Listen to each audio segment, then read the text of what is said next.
McFadden government fell, Lord Gowrie spoke to the two independents and asked them, because we were in the middle of a war, asked them whether, if he called John Curtin, would they support him. Have you heard that?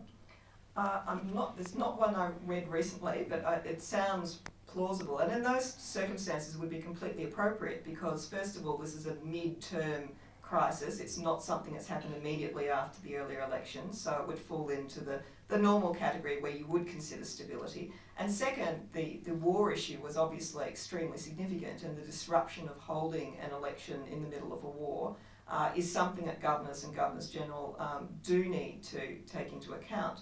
There's also examples from New South Wales in 1916 where they actually extended the term of the parliament to avoid having an election in the middle of the war.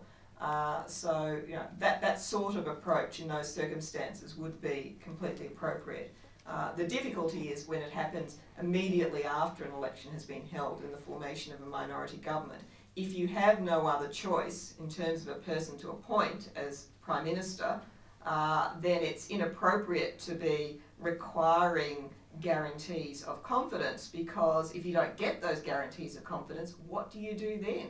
What is your other option? There's no one else to appoint as Prime Minister, and to hold an immediate election without letting the Parliament even meet and determine confidence would be extremely inappropriate.